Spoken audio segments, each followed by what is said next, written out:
What kind of person squats in someone else's home, turns it into a chaotic shrine to their own ego, and expects to stay?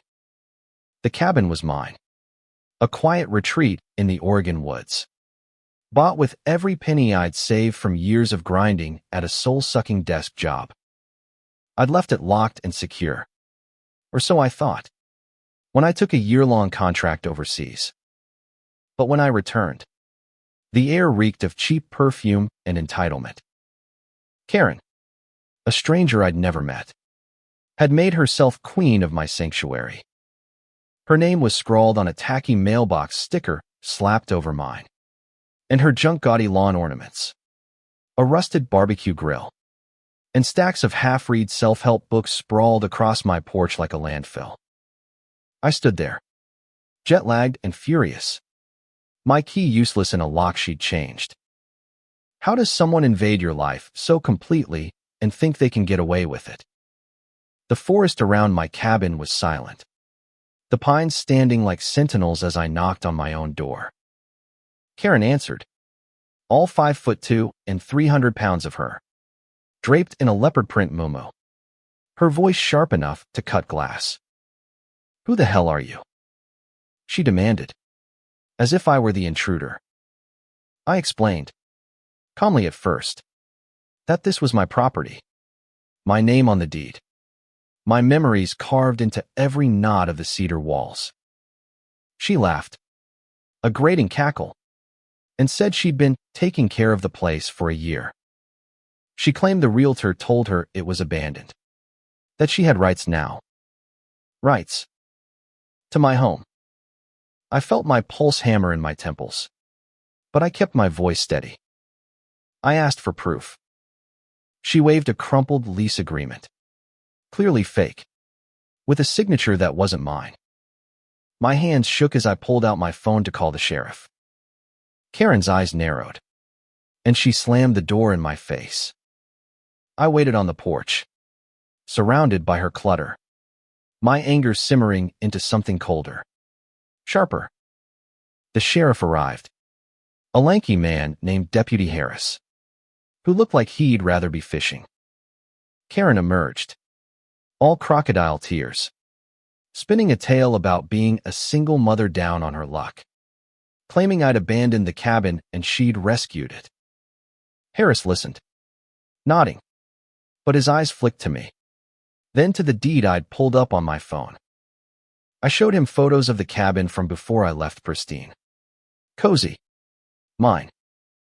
Karen's story unraveled as he asked for details she couldn't provide. Where was the realtor? Where was the original lease? She sputtered, her face reddening, and I felt a flicker of triumph. But then she dropped a bombshell.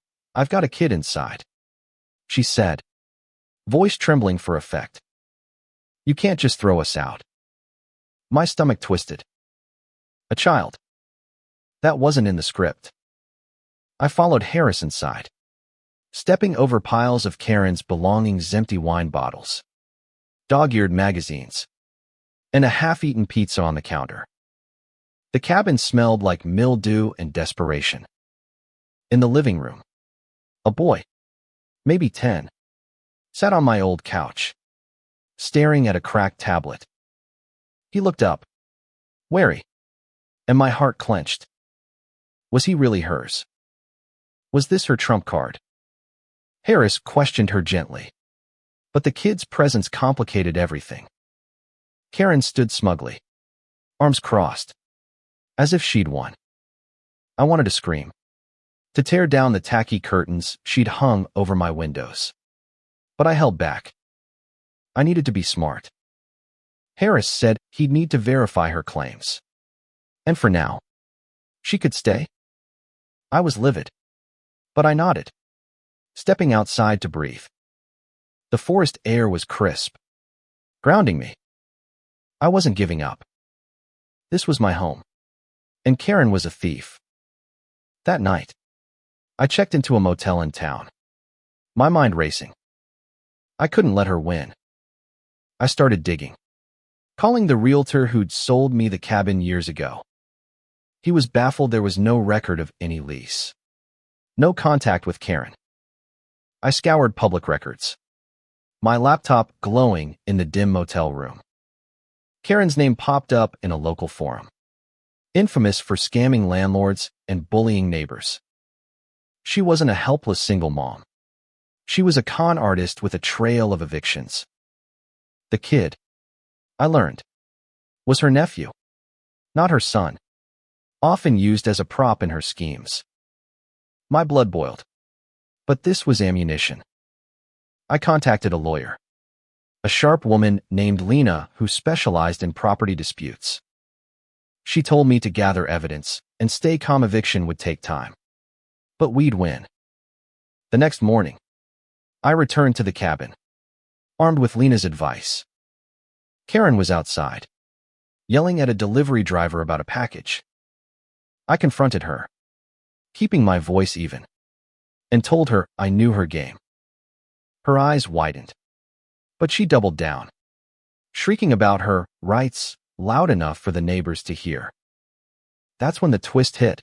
One of those neighbors, an older woman named Mrs. Tate, stepped onto her porch, holding a phone. She'd recorded Karen's outbursts for months, threats, lies, even her bragging about taking the cabin. Mrs. Tate had been too scared to act until now. But seeing me, she found her courage. Her evidence was gold, and I felt a surge of hope. Karen's face paled as Mrs. Tate played a clip of her mocking me, calling me a sucker who'd never get the cabin back. The delivery driver, still there, looked stunned. I thanked Mrs. Tate, promising to keep her safe, and sent the recordings to Lena. The confrontation escalated the next day when I returned with Lena and Deputy Harris. The forest clearing around the cabin felt like a stage, the tension thick enough to choke on. Karen stood on the porch, her muumuu flapping in the wind, screaming that we were harassing her. The boy peeked out from behind her, clutching his tablet, his eyes darting between us. Lena presented the evidence, my deed, the realtor's statement, Karen's history of fraud, and Mrs. Tate's recordings. Harris, now firm, told Karen she had no legal claim. She exploded, calling us liars, thieves, anything to deflect. But the truth was a tidal wave, and she was drowning. I caught the boy's gaze and softened my voice, telling him he'd be okay, that this wasn't his fault. Karen snapped at him to go inside, but he hesitated, and I saw doubt in his eyes. That moment broke something in minute anger, but pity for him, caught in her chaos. Karen's defiance crumbled as Harris served the eviction notice. She tried one last stunt, collapsing dramatically, claiming a heart condition. Lena wasn't fazed.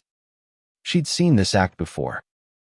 Harris called for backup, and another deputy arrived, ensuring Karen couldn't stall. We entered the cabin to inventory her belongings, and I saw the full extent of her destruction: scratched floors, stained walls, my grandmother's quilt torn and stuffed in a closet. My anger flared, but Lena touched my arm, grounding me. We'd won the legal battle. Now it was about reclaiming my space. Karen packed under supervision, muttering curses, her nephew trailing behind her. I overheard her tell him they'd find another place, and my stomach churned. This was her pattern, preying on trust, dragging that kid along.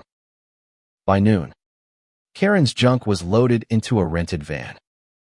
She shot me a venomous look as she climbed in, but I didn't flinch. The boy glanced back, and I slipped him a card with a social worker's number, whispering that he could call if he needed help. He nodded, tucking it away, and I hoped he'd use it.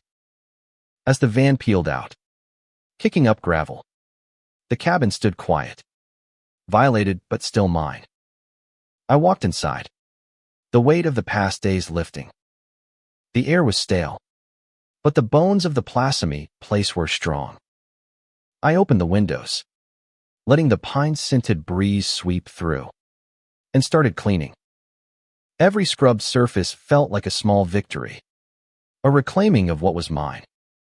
That evening, I sat on the porch, watching the sun dip behind the trees. Mrs. Tate brought over a plate of cookies, her hands trembling but her smile warm. We talked about the cabin, about healing spaces and standing up to bullies. I realized this fight wasn't just about property, it was about fighting for what matters, for the places and people we hold dear. I thought of the boy, hoping he'd find a way out of Karen's shadow. The cabin was more than walls and wood. It was a promise I'd made to myself to build a life of peace. Karen had tried to steal that, but she'd failed. I'd fought, not with fists or screams, but with truth and persistence. And I'd won. Rebuilding took time. I replaced the locks, repainted the walls, and sewed my grandmother's quilt back together, stitch by stitch. The cabin became mine again, stronger for the scars. I invited Mrs. Tate and other neighbors over, sharing stories and laughter, filling the space with new memories. The forest whispered around us, a reminder that some things endure. I learned to check on the cabin regularly, to trust but verify, and to stand firm when someone tries to take what's yours. Karen was gone, but her shadow taught me resilience, the kind that comes from knowing your worth and fighting for it. The boy, I heard later, was with his aunt, safe and in school. That news settled in my chest like a warm ember. The cabin stood. The pines stood. And so did I. The air feels charged. The conflict palpable. Every detail sharp and raw. Like a documentary frozen at its peak.